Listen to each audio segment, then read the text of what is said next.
In this video, we'll demonstrate how to set up a bundle in Shopify. But before we dive in, I'd like to invite you to hit that like button if you're excited to learn about setting up bundles, and feel free to share your thoughts in the comments below. Your feedback helps us create better content for you.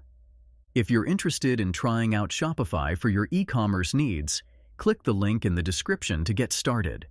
Creating bundles in Shopify can enhance your store's offerings and provide value to your customers.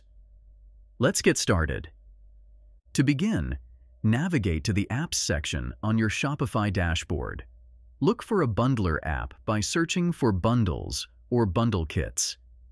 Once you find a suitable app, proceed to install it by following the prompts. After installing the app, access it and begin building your bundle.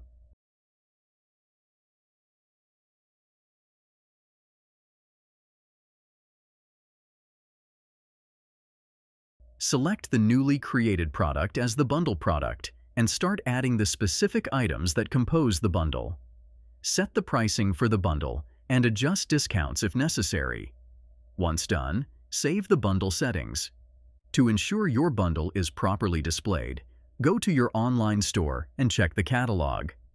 Locate the bundle product you just created, and you'll see it displayed with all the included products and any offered discounts or promotions. Setting up bundles in Shopify allows you to offer customers bundled products at discounted prices, enhancing the shopping experience and potentially boosting sales. If you're interested in trying out Shopify for your e-commerce needs, click the link in the description to get started. If you found this tutorial helpful, please take a moment to like, comment, and subscribe for more informative content like this. Your support motivates us to create valuable tutorials. Thank you for watching.